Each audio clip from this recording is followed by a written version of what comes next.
No vídeo anterior eu falei aqui sobre a síndrome do membro fantasma. Pessoas que tiveram um braço, uma perna amputada, mas alegavam ainda ter a sensação de que essa perna e esse braço estavam presentes no seu corpo. Nós vimos como que a neurologia conseguiu dar uma explicação para essa síndrome e mais do que isso, havia uma hipótese de que a síndrome do membro fantasma advinha de uma reorganização equivocada de circuitos do braço com o do rosto, por exemplo, para pessoas que tiveram o braço amputado. No entanto, o médico neurologista que descobriu a causa neurológica da síndrome do membro fantasma, o Vilayanur Ramachandran, não concordava com essa hipótese. E nesse vídeo eu tinha prometido falar sobre qual era a hipótese dele. E agora a ideia é falar um pouquinho sobre a hipótese do Vilayanur Ramachandran para a síndrome do membro fantasma e de como essa hipótese pode explicar uma série de outros transtornos que hoje são vistos como da psiquiatria e da psicologia, mas que podem ter origem, na verdade, neurológica.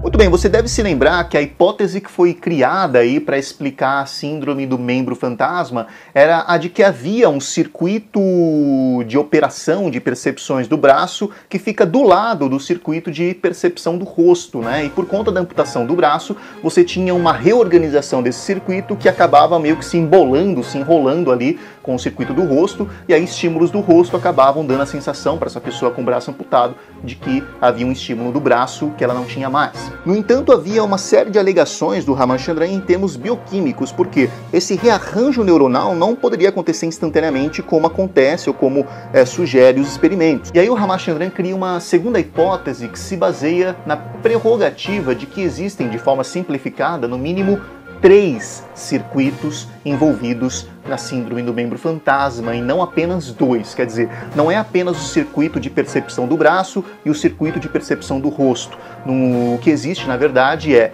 o circuito de percepção do braço, o circuito de percepção do rosto e um circuito intermediário, um circuito que fica entre esses dois e que serve como uma espécie de step, uma espécie de circuito reserva. Esse circuito reserva, ele entra em operação quando você tem algum tipo de anomalia no circuito de percepção do rosto ou do braço. E a ideia do cérebro é tentar reajeitar a coisa quando acontece um erro, só que o cérebro não se prepara para que esse rearranjo aconteça para efeitos drásticos, digamos assim, Quer dizer, uma coisa é você, por exemplo, tá com o seu braço aqui, aí você vem, por acaso, e queima essa parte do braço. Queimou a parte do braço. E aí o seu cérebro faz uma série de rearranjos neuronais para recuperar a sensibilidade nessa região que queimou. Beleza, Esse rearranjo vai acontecer em alguns dias, em algumas semanas até.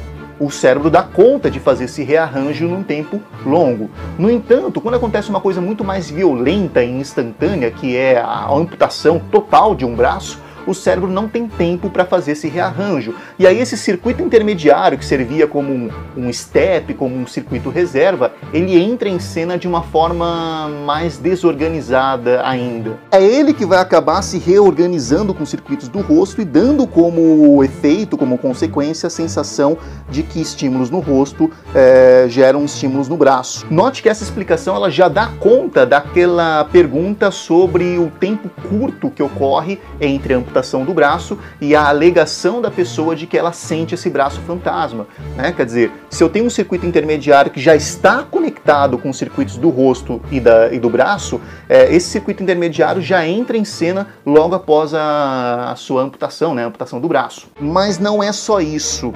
O Ramachandran ele vai sugerir o seguinte: esse circuito fantasma intermediário ele já está em atividade o tempo todo. E não só o circuito intermediário entre o seu rosto e o seu braço, mas existem milhares, talvez milhões de circuitos intermediários no seu cérebro em operação nesse momento. No entanto, você não se dá conta da operação desses circuitos intermediários pelo fato de que os outros circuitos primários ou circuitos dominantes têm um funcionamento que acabam reprimindo o funcionamento desses circuitos fantasmas. Sim, esse é o nome que o Ramachandran vai dar para os circuitos intermediários, circuitos fantasmas. E é por isso, inclusive, que o livro do Ramachandran, o famoso livro do Ramachandran, se chama Fantasmas no Cérebro, e é uma referência a esses circuitos intermediários. O Ramachandran vai generalizar essa ideia e dizer que qualquer transtorno psiquiátrico pode ser um resquício, não de que esses circuitos intermediários ganharam força, porque eles estão ali o tempo todo. Na verdade, é resultado do fato de que os circuitos dominantes perderam força. Voltando à questão do braço, quando você tem o braço amputado, o circuito responsável pelo braço, vamos fazer um modelo assim, né? Tem aqui o do rosto, tem aqui o do braço e o circuito intermediário. Ao se amputar o seu braço, você perde todo o funcionamento desse circuito de percepção do braço, né? E enquanto ele está em funcionamento, ele acaba reprimindo o circuito intermediário, tanto ele quanto o do rosto. Na medida em que você deixa de ter estímulos nesse circuito do braço, esse circuito intermediário, o circuito fantasma, começa a ter um funcionamento de relevância em termos de comportamento. E é ele que vai dar essa sensação maluca de que estímulos do rosto estão sendo associados com estímulos do braço fantasma. Note que esse modelo teórico já explica também por que o tratamento do Ramachandran com a caixa e o espelho é tão funcional e por que instantaneamente, quando a pessoa coloca o braço saudável e olha esse braço saudável pelo espelho, ela já passa a ter a sensação de que ela tem a capacidade de controlar o braço fantasma.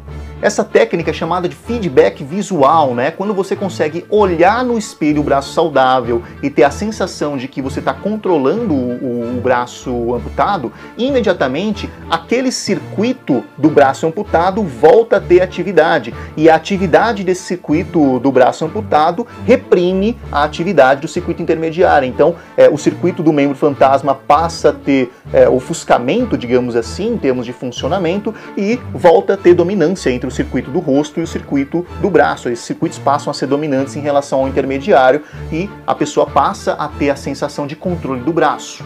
A terapia de usar a caixa durante meses faz com que aos poucos o corpo se dê conta, na verdade o cérebro se dê conta de que o braço não está mais ali. E aí esse circuito responsável pela percepção do braço, ele de fato vai se rearranjando, ele vai se reestruturando com outros circuitos até que a pessoa consiga ter consciência total e plena de que o braço não está mais presente. Mas não é só isso, a hipótese de um circuito intermediário ela pode ser muito útil para se entender, por exemplo, como que ocorrem as alucinações. Note que a síndrome do membro fantasma é uma espécie de alucinação, né? Porque a pessoa que alega perceber e sentir o braço, muitas vezes ela vê o braço como se ele estivesse ali.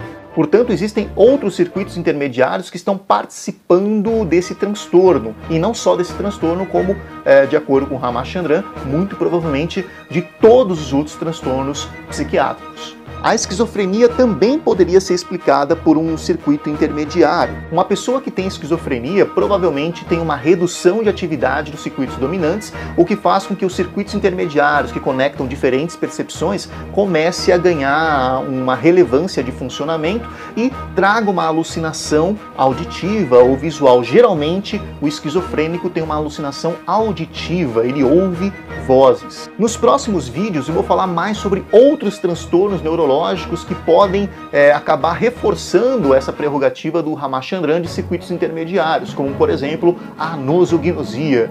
Fique ligado, tchau!